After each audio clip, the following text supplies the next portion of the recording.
Have you ever had an aha moment? One of those times where it just like all of a sudden something made sense to you. You'd been fighting with something for a while and it just all of a sudden, poof, came together for you. Well, my guest today, Roseanne Nieboer, had that experience. And she had it around connecting what she had been doing in yoga for some years. She's a yoga teacher. What she had been doing in yoga with a pain that she was experiencing in her hip region. She had a teacher say to her, well, maybe this is related to suppressing some emotions of some kind. Can you think of anything? And all of a sudden, she'll tell you in the podcast today that it wasn't just a light bulb moment. It was the entire stadium of lights that went off in her head. And I think that each of us has had at least a mild experience of this where we've been muddling along with something for a while, like hip pain or something, an emotional issue, something, and we just can't seem to wrap our mind around why it's bothering us. And then all of a sudden there's just kind of a connection. And just as if a spark gets lit, we start to understand how these things interconnect. Well, what to do from there, right? Well, today's guest is going to help you with that. So she shares with us her own light bulb stadium light out moment. And she also shares with us some ideas for how we might journey once we've had that intuitive sense of how all these things connect, what we do next. So keep listening. I know your deep, dark secret. You don't like your life. You're a woman in midlife. And for the past 2 decades or more, you've poured yourself in to other people. You've poured yourself into your career, your family, and yet on the inside, you feel broken. And that's no way to be. I'm Dr. Natalie Marr. I'm a clinical psychologist and a life transition expert. It wasn't too long ago that I was in your shoes, waking up in my early 40s, thinking I've got 2 failed marriages, and I'm a single mom for the second time in my life. And I just knew that I could do better, that I could feel better. Fortunately for you, I have about 20 years experience clinically. And so I've created a method that will help you learn to love your story. I know that the story that you're telling yourself about your life feels awful. And I know that you think that you can't change that. I assure you, you can. And when we work together, I'm going to help you to craft a different story, a story that you love, a story that makes you want to get up every single day. Let's work together to help you love your story. Are you on my mailing list yet? Because if you're not, you really should be. You want to join at learntoloveyourstory.com. If you scroll down, I'm giving away a freebie for you. Honestly, you know what it is? A free course. I sell online courses, but this is a course just for you. And it's about freeing yourself, letting go of what others' expectations and ideas are for you. That nagging self-doubt in your head, it's usually fueled by your consideration of what others think of you over your consideration of what you think of you. And so I teach you in my video all about what is underlying that kind of self-doubt and how to get out of that conundrum. And I give you a workbook that goes with it that helps you to build the skill sets that you're going to need for that. So please make sure you're on my mailing list, because at the least, you're going to get a free gift. And at the most, you're going to hear about all the things that we're doing on Midlife Crisis to a Centered Life Thriving and learntoloveyourstory.com. And you don't want to be missing out on any of the new things that'll be coming your way. Welcome back, everybody, to Midlife Crisis to a Centered Life Thriving. Today's guest is Roseanne Nieboer. And she has been a yoga teacher for some time, over 20 years, just like me, being a psychologist. And as she matured as a yoga teacher, the spiritual and philosophical sides of the practice became more of her focus. She uses the chakras as a foundation for self-development. And that is now her passion, is to help guide her clients through a journey of discovering their energetic body, by understanding the chakras, connecting physically with their energy through yoga, and connecting with the spirit and inner wisdom through the power of meditation. You all know how much meditation means to me on this podcast and how I am always preaching about how slowing that mind down and gaining the ability to be the one that's in charge of where your focus is, in charge of where your mind goes, instead of feeling so barraged by the stress of life, by the programming and social conditioning of life, all those things. So I really am excited to bring Roseanne on today and have her talk to us a little bit more about what she does and how she comes at it just a little bit differently. So without further ado, here's Roseanne. Right. Well, let's welcome Roseanne Nieboer to the Midlife Crisis to a Centered Life Thriving podcast. Welcome, Roseanne. We are so happy to have you here. Oh, well, thank you, Dr. Natalie, for having me. I'm very happy to be here. This is a fantastic subject that your podcast is about. I'm all about it. So let's get stuck in. Really happy. Let's get stuck in. I love that. Yes. So I ask every guest that comes on our podcast, tell us your story. Let us know what made you get to this point today where you're on my podcast. Okay. Well, I think my story started probably in my early 20s when I first discovered yoga. So that was my first thing. And, you know, when I was a kid, when I was at school, I was hopeless at anything physical. You know, I'd run away from the ball, was not that person. And so I stumbled across a book that was about yoga, and I read it, and it just resonated so deeply with me. And I was like, and I found a class nearby me, and we're talking quite a number of decades ago. Just a few, definitely more than two. So decades ago, when yoga was not on every street corner, and you didn't just find a yoga class clicking online. Anyway, I found a class, fell in love completely the first time I went in. And then that's been my sort of journey. That's been the background of my life for ever since, but it's become more and more in the front. So 20 years ago or so, I did my teacher training. I started to teach, loved that, had small children, was doing the do like you do when you've got small kids. And, yoga and teaching yoga was it was my respite. It was my space, and we all need to have that. And I knew how fantastic it made me feel. And I never really thought to inquire why it made me feel so good and why it kept me so centered and grounded. And I'm just doing it. And that's that. And then I suppose probably about 10, 12 years ago, I was in India on a yoga retreat, and I woke up one night with like this horrific hip pain, like for no good reason whatsoever, just in a real pain, like in my joints. And so I thought, okay, well, this is just a bit weird. So I got out of bed and sort of stretched around a little bit. Nothing made it any better. In fact, it made it worse. Mm-hmm. And this pain's just spread to all my joints, my hips, my elbows, my knees, my shoulders. And I was like, what is going on?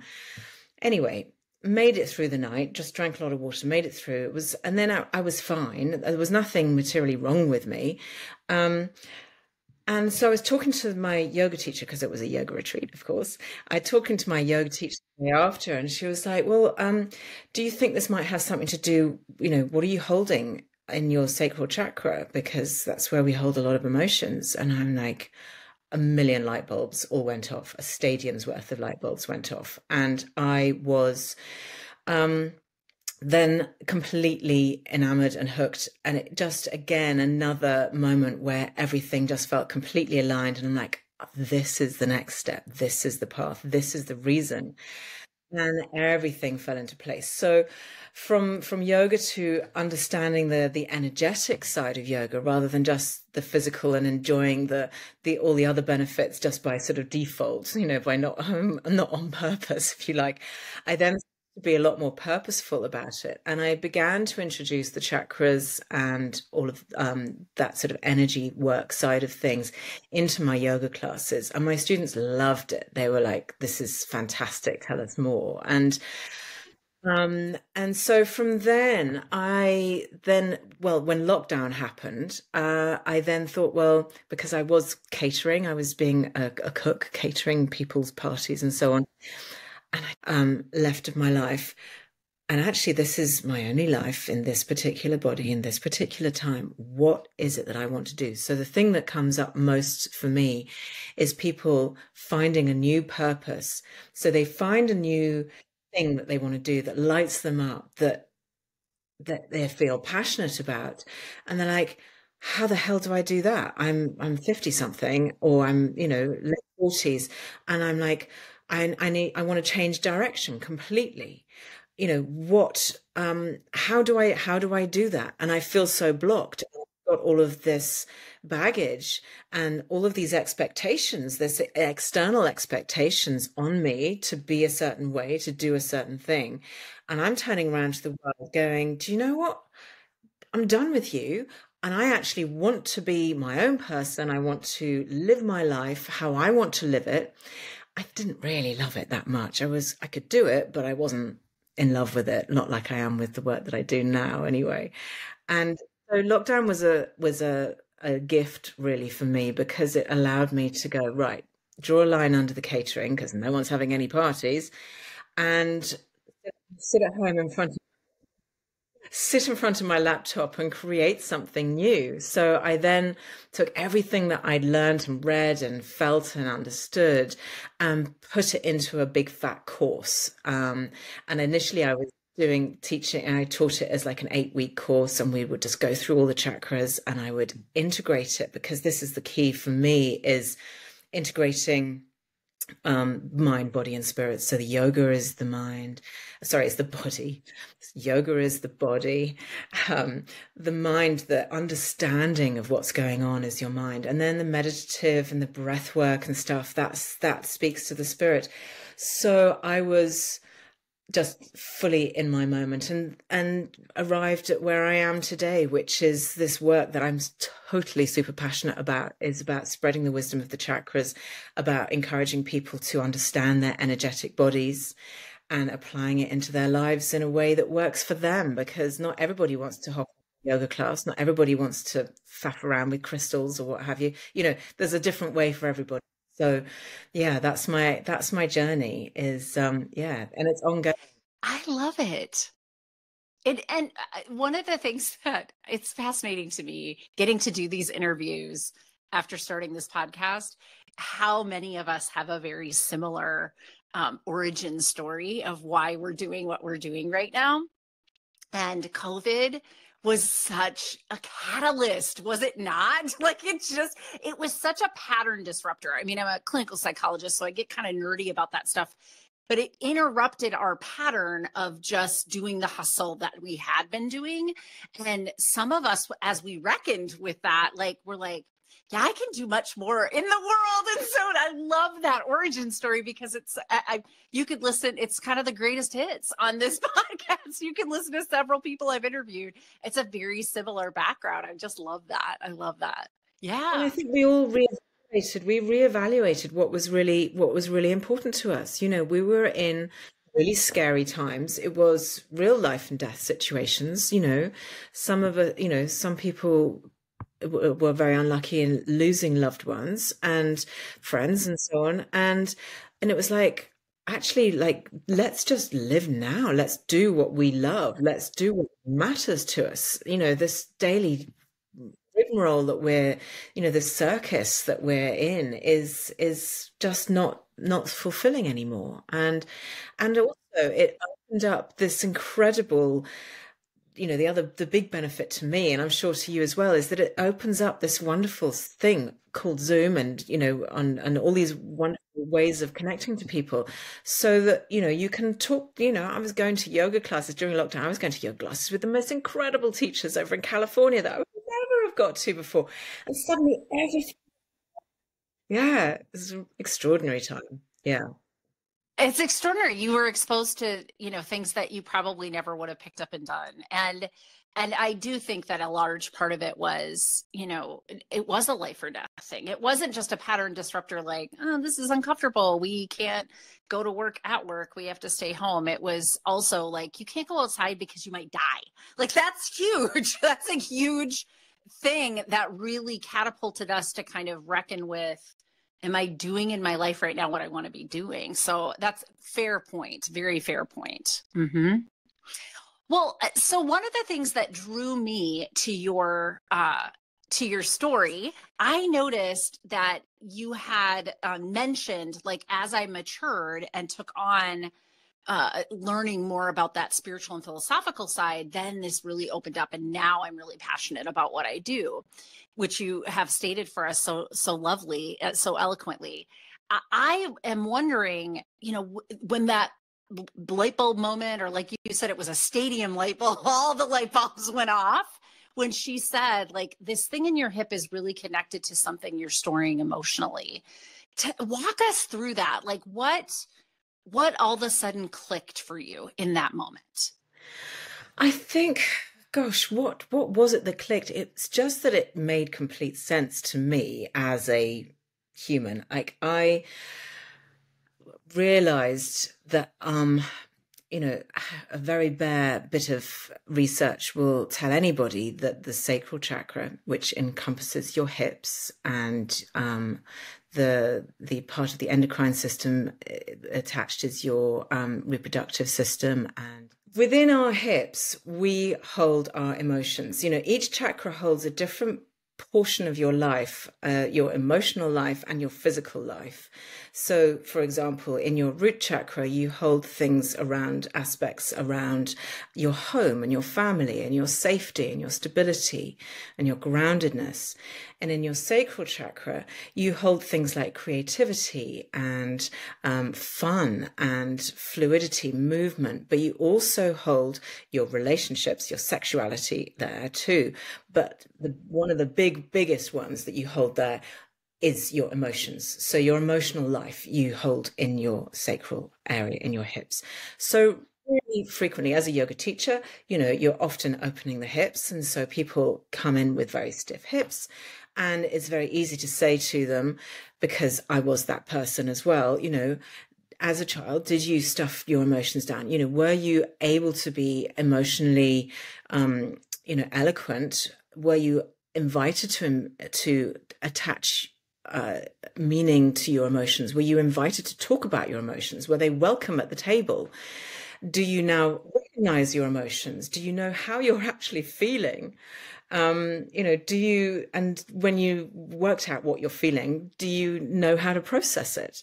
And all of those things I can say no to.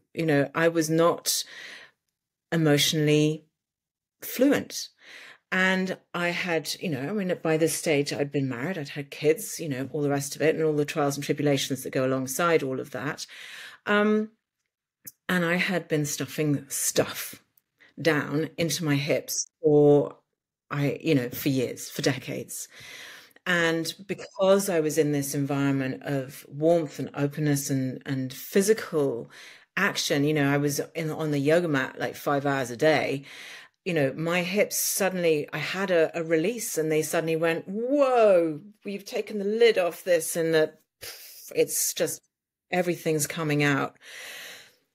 And I was, because when you're on a retreat and you're with lovely people, and they're quite often they're strangers, but you kind of click. And so your stories come out, your truth comes out, because you've got nothing to hide. You're a new person. You can be whoever you want to be. There's no shame in telling people that you're unhappy about this or that aspect of your life or what have you.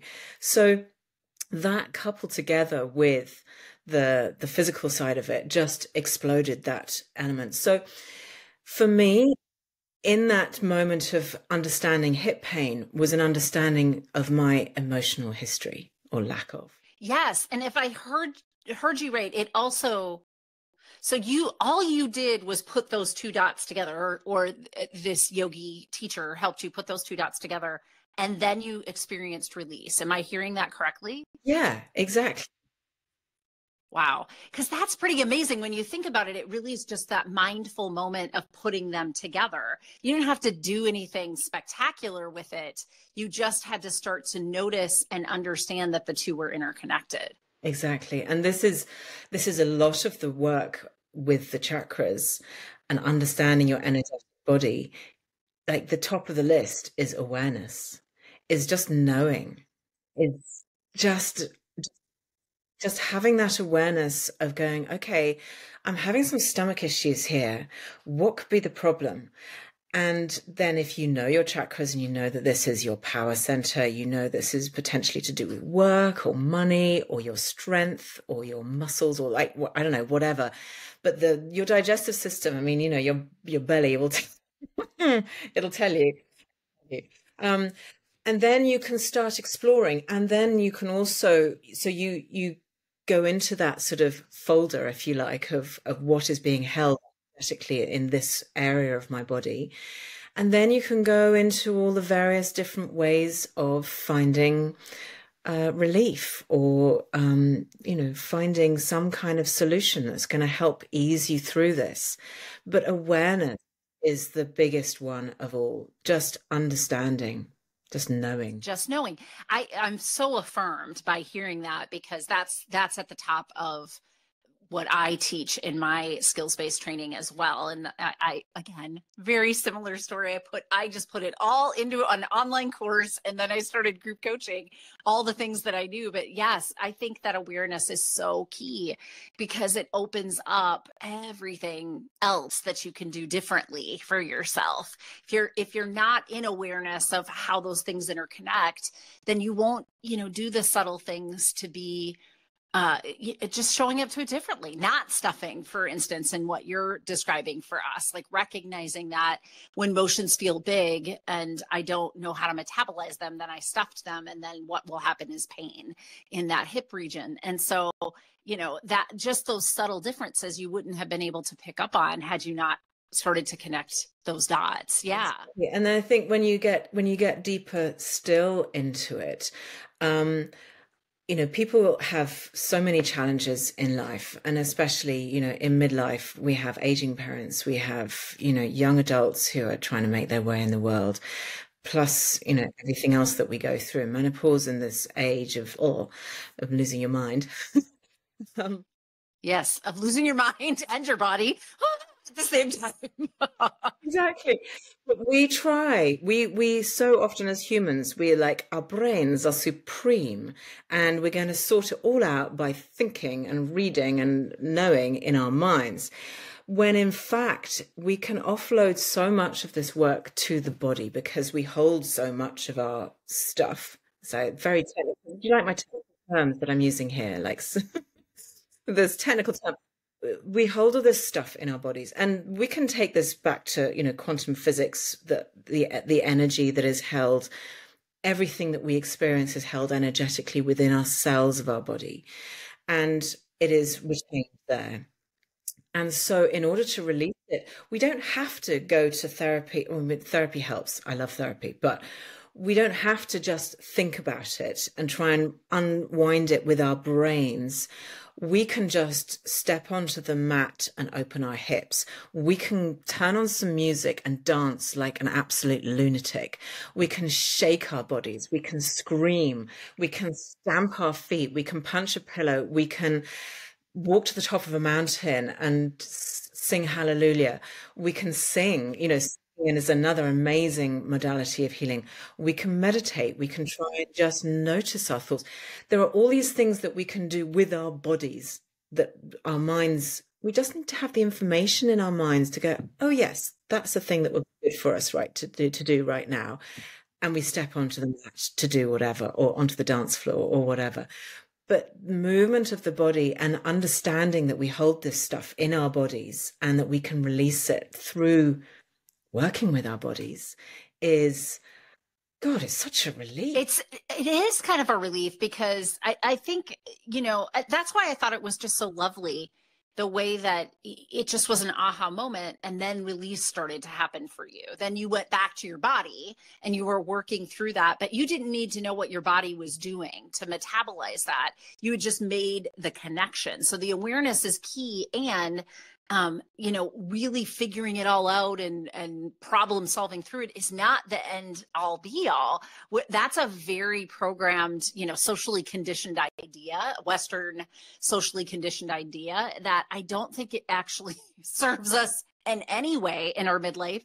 Because as you said, like, especially in midlife for women, like your body and your psyche are going through so many changes. It's kind of a second adolescence of our life, and we're going to come out the other side a very different being, which is really hard when you've got 50 some years behind you of being one way, and you're going to have to let that go. Like, it's an evolution, because you won't bring with you all the aspects of your physical and emotional well-being and spiritual well-being in the same way in this second act, so to speak. And so, yes, I love that, the energy work really opens up your ability to kind of approach it from many different directions. That sounds amazing.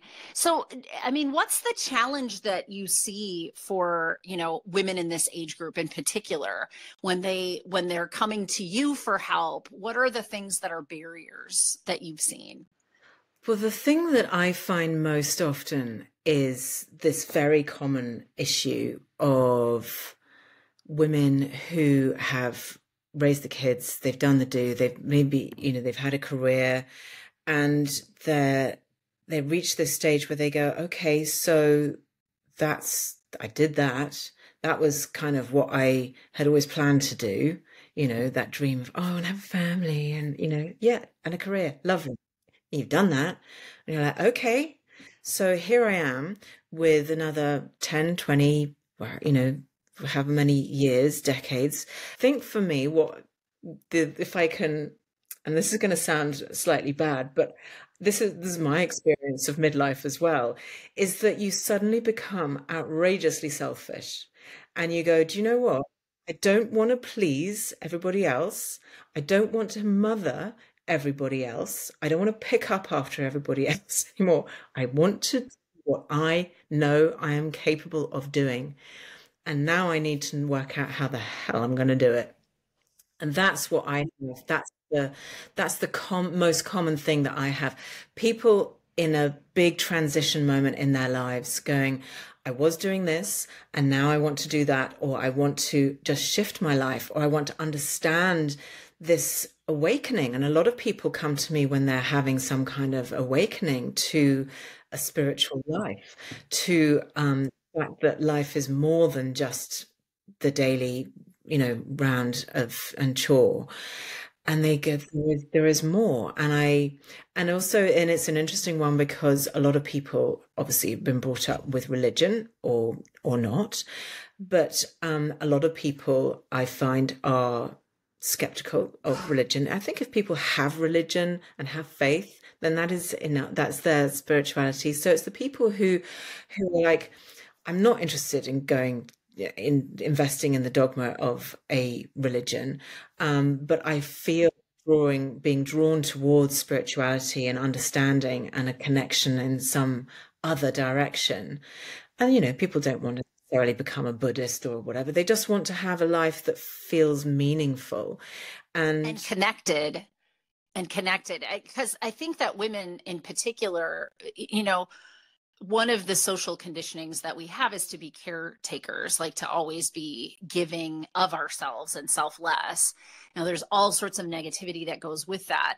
One of the internal superpowers, though, that gets developed with that is that we have a high aptitude for seeing connection and wanting to create connection, right? And so this journey that you're talking about, I love it. I love that you're like, we get a little selfish. I also talk about that in my programs. It's so funny, the synchronicities here. But, when we're selfless, we are our selfless.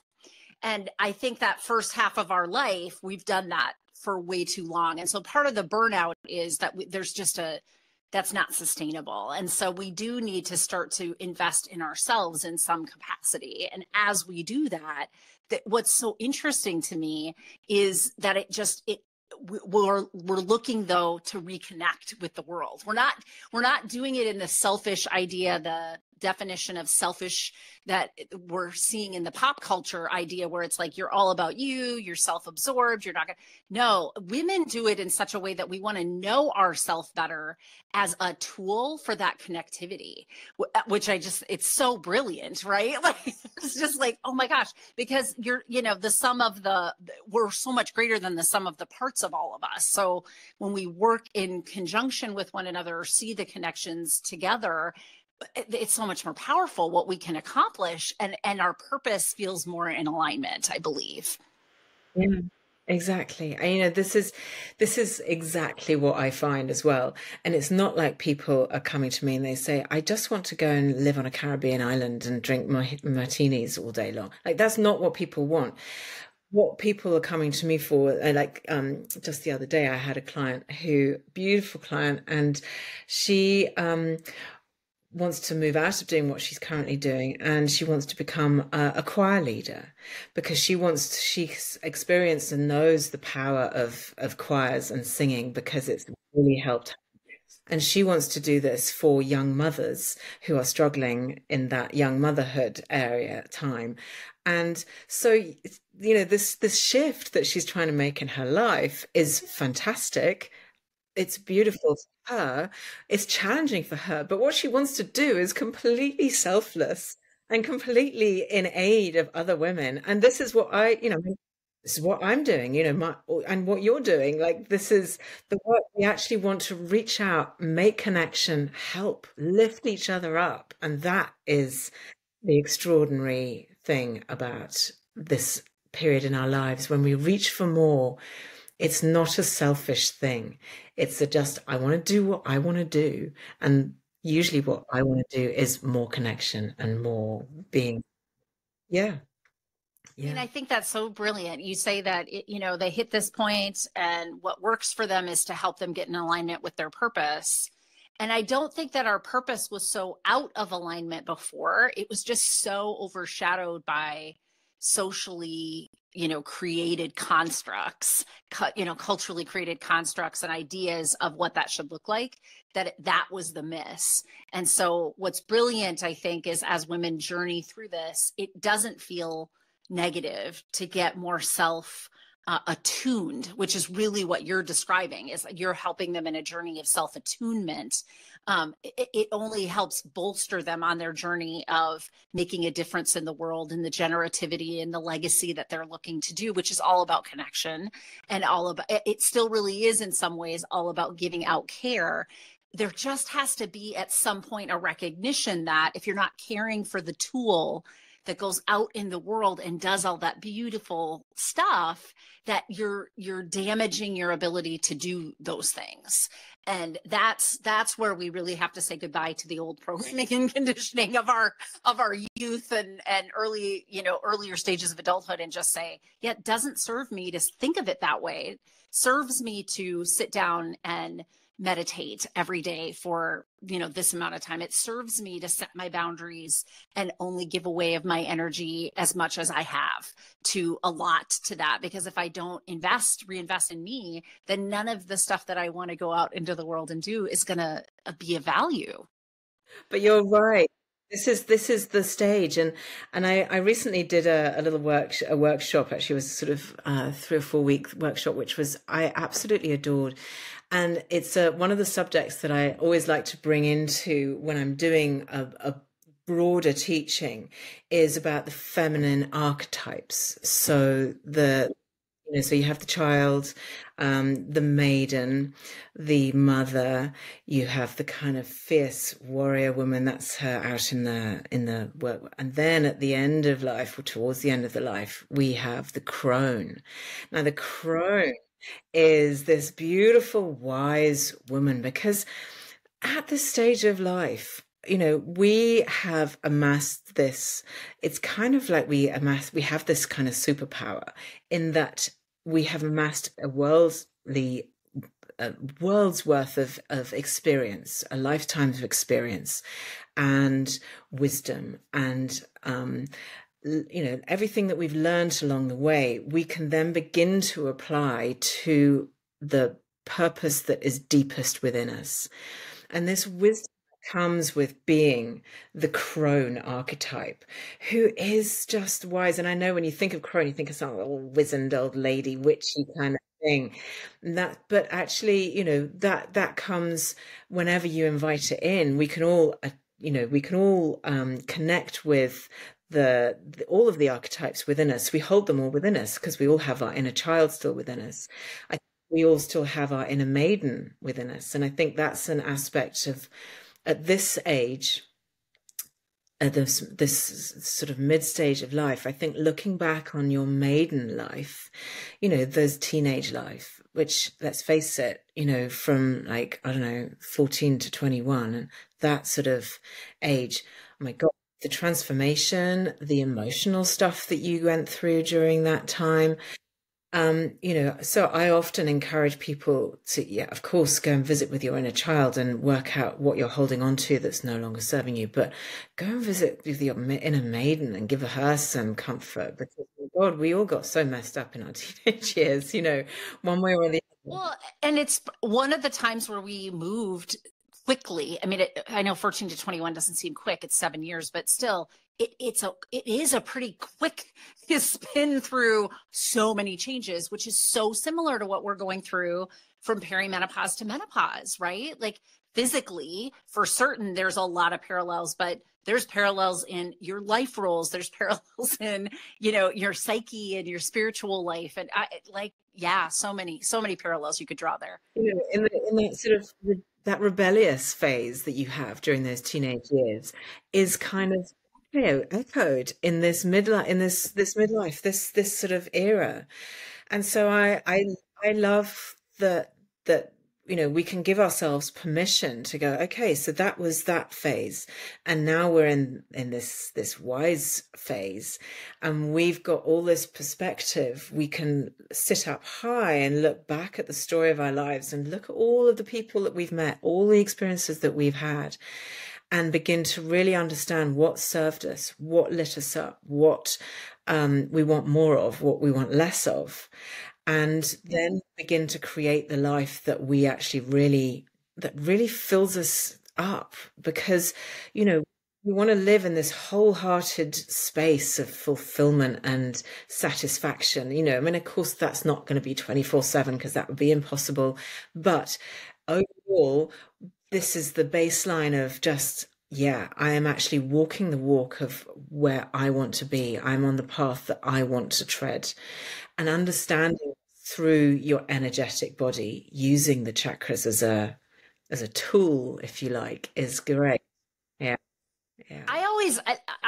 I don't know what your thoughts are on this, because it wasn't something I was taught. It's more something that I kind of arrived at in my awareness of those female archetypes. But I always envisioned the crone, the wise woman, to be kind of an integration of all the other archetypes. Right? It's really an arrival of a holding space for, I am all of these things, and I have wisdom from all of these aspects of my being. And then to them be able to turn and share that with others, because the other big part of that archetype is, serving the community, right? Serving the greater purpose of, helping us all have a better humanity around us, and we're using our wisdom and our caring in order to facilitate that. Yeah, exactly. And I think the crone is a beautiful thing to embrace within yourself, because not only do we have this wisdom, but we have this extraordinary thing where society stops seeing us. It's like, I'm just, become complete Mrs. Cellophane, don't we? Invisible. But what an amazing superpower that is, because we know our power. This is the thing that always blows my mind, is that, as, let's say 14 to 30, when actually you really don't know yourself that well, you're kind of, you've had this intense, extraordinary power.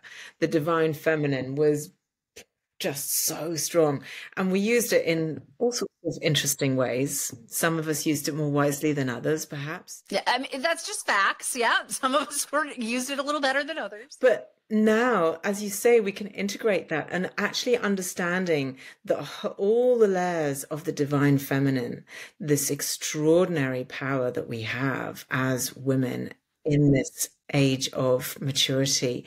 And actually, you know, society is becoming less unkind to us 50-somethings, 60-somethings. We are becoming more visible, thank God. You know, and it was that you see pictures of people like even in the 1980s, and they were my age, and they had, you know, sort of got, you know, the sort of the perm, the grey perm, and it's the cardigan that's like given up, life, you know, overdone. Thankfully we're not there still, but there is also a kind of rather joyful kind of little stealthiness about this age that we're in, where we can actually just be powerful under the surface without, you know, we don't have to be overt. We have this power that is undeniable, this wisdom that is undeniable, and whenever we choose to focus that energy in, is going to benefit. What an extraordinary power. What an extraordinary gift to have. Yeah, it's an entirely a gift to us. Although I think, you know, I think there's resistance as we're doing that journey, and from first to second act of our lives, some women are pushing back on that some. So I love how you describe it as a gift, because it really is a gift. Some of us just have more reckoning to do around accepting it as a gift, I believe. Yeah. Which is why we do what we do, correct? Right, Roseanne? Like, that's why you and I are invested in reaching out, and hopefully somebody hears something that resonates for them and, you know, grasps on to things that could be useful to them in making that journey. Well, thank you so much for being on the podcast today. This has been delightful. Very helpful information. Tell my listeners where they can find you, and do you have any offerings that you would like them to know about? Oh gosh, yes. Well, you can reach me in everything that I do at my website, which is chakra-way.com. And the Chakra Way is the name of my business. And there you will find information. There's lots of free resources. There's a couple of free, I think there's a couple of meditations. There's a yoga class. There's all sorts of bits and pieces there that you can just download for free. There is also information about my courses. So at the moment, I've got this beautiful course called the Chakra Way Journey, which is a big one, and it's a 7-month journey through the chakras, because I found it's interesting, when I did it in this 8 weeks, people were just like, wait, it's too fast. And actually, when I'm doing this on a one-to-one basis, what I'm finding is that the transformation over 7 months, you can really integrate over 7 months, and the shift is really real. You have the space to do all of the work that you want to do. So there's that. It's not open for registration at the moment, but it will be soon. And then the other offering that I have, which I think people will find really interesting, is I do chakra readings. So if you are in understanding where your energy levels are at, where your blockages are at, what I do is this very deep dive. So it takes about 2 hours, and we go through each chakra, and we go through like all the different aspects of your chakras. So say, for example, we were reading like your solar plexus chakra. We would look at your energy, your power, your assertiveness, your self-worth, your self-esteem, your ego, your purpose. Like, so we look at thing, because there's no point in me just going, oh yeah, your solar plexus chakra is slightly out of balance. We need to know where, like which aspects, because there's a lot here. Is it something, you know, how's your digestive system? How's your, you know, in the root chakra, there's so much, you know, as I've said before, home, families, money, like there's all of these things. So where are we finding the imbalances? And then once I've got a full picture, I then do a big, massive diagnosis, all the solutions and everything that is going to give you a beautiful, set you on your way, to go forward and achieve what you want to get done in life. So yeah, the chakra reading is one of my favorite thing, and it's very popular. It's a really popular thing because it's actually pretty good value given the amount of time it takes me to do. But yeah. Yeah, exactly. That's wonderful. And it does go through all the main, is it 7 or 8 chakras? 8 chakras? 7 chakras, yeah. So we go through all 7 chakras, and as you go through, you're going to learn about what is there, but you're also going to connect with each energy center. And people have, and we connect with your inner power, we connect with your inner goddess, we connect with your grounding energy, we go into your spirituality and all of that kind of stuff. So it's a real big energetic overhaul. Yeah, it's a big one, but so yeah, that can all be found there at chakra-way.com. And I'm not very active on my socials, but I'm yoga with Roseanne on Instagram, but I don't show up there very often, so don't worry about it. So don't shout out to her there. Go to the website. All right. And we'll make sure those links are in the notes as well. And of course, I've got a podcast as well, the Chakra-way Meditation Podcast, where I offer weekly meditations. So that's another thing. Definitely make sure to hook my listenership up with that, because I talk to them about doing meditations all the time. So that's a nice new resource for you guys. I'll make sure that the podcast is there. Are they all meditations, or do you do other like informational things on your podcast? Yeah. So every week I drop a 10 to 15 minute meditation. I think there are about 160 odd meditations there, all different various subjects and things. And then I also drop in every other week a chat with someone like yourself. And I would love to have you as a guest on my podcast at some point. Oh, I would love to. I would love to come on. So make sure to send me a sign up, because I'm all about that. I love to guest on other people's podcasts as well. It's just fun. This has been, I mean, you and I could talk forever, but doing the podcast has been such a wonderful journey for me. It definitely brought some liveliness, I think, to what I'm doing. I'm such a people person as a psychologist that just doing creative work that was individual didn't light my soul on fire the same as getting to talk to people. So, and from all across the world, which has been amazing for me as well. Yeah. And it is the biggest gift to be able to talk to people and learn. For me, when I'm talking people, I'm learning all the time, and it's such a beautiful source of growth, which is why people love podcasts, and because you do learn. All right, well, thank you so much, Roseanne, for being on the podcast. You're very welcome. Thank you so much for having me. You're welcome. I just feel like that podcast was a breath of fresh air for me. I don't know about you, but it was a breath of fresh air for me. A lot of synchronicities with what I do on Learn to Love Your Story. And ironically, right, I don't do body-based work. I'm not doing energetic work in the same way that Roseanne is, but the concepts are the same, very affirming for me, as you heard in the podcast, and very affirming for you, because we're all teaching you guys the same things. We really do want you to find this centered life, want you to draw into what your life's purpose is, to feel like you are interconnected with why you were put on this earth and what you're here to bring all of us. So please keep listening to this podcast. If you think that something today really resonated for you or could resonate for a friend of yours, please forward this podcast to that friend. Please tag them and let them know that this is one that they might want to listen to. I'm pretty sure Miss Roseanne Nieboer is going to be on the podcast again, and we will bring her back probably to talk more in depth about the chakras and what we need to know. What I'm really interested in learning a little bit more about is when we're having blockages or having difficulties, what does that look like in which chakra areas? And then what should we show up and do differently in order to clear those chakra areas? So keep listening to the podcast. Please share and like and comment anytime on the podcast, because all of that is really useful to me, so that I make sure to plug in and give you what you want to.